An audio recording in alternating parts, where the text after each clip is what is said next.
অন্যদিকে রাষ্ট্রপতি বিতর্কে এবার ধর্নায় বসেছেন বিজেপি বিধায়ক শঙ্কর ঘোষ।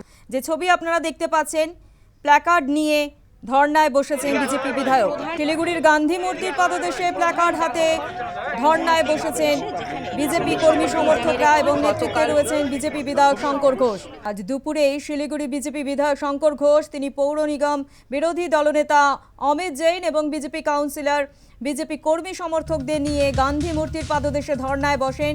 গতকাল রাষ্ট্রপতির অনুষ্ঠান স্থল নিয়ে যে বিতর্কে দানা বেঁধেছে, সেই কারণেই কিন্তু আজ ধর্নায় বসেছেন বিজেপি বিধায়ক শঙ্কর ঘোষ। গতকালের ঘটনায় কিন্তু আজ প্রতিবাদে নেমেছে বিজেপি এবং বিজেপি বিধায়ক শঙ্কর ঘোষ তিনি কি বলছেন একবার শোনাবো আপনাদের। হয়েছি আমাদের প্রতিবাদকে সংগঠিত করতে। আপনারা জানেন যে গতকাল ভারতবর্ষের প্রথম নাগরিক তথা দেশের 3 বাহিনীর প্রধান তৎসহ প্রান্তিক ক্ষেত্র থেকে উঠে আসা জনজাতি সম্প্রদায়ভুক্ত ভারতবর্ষের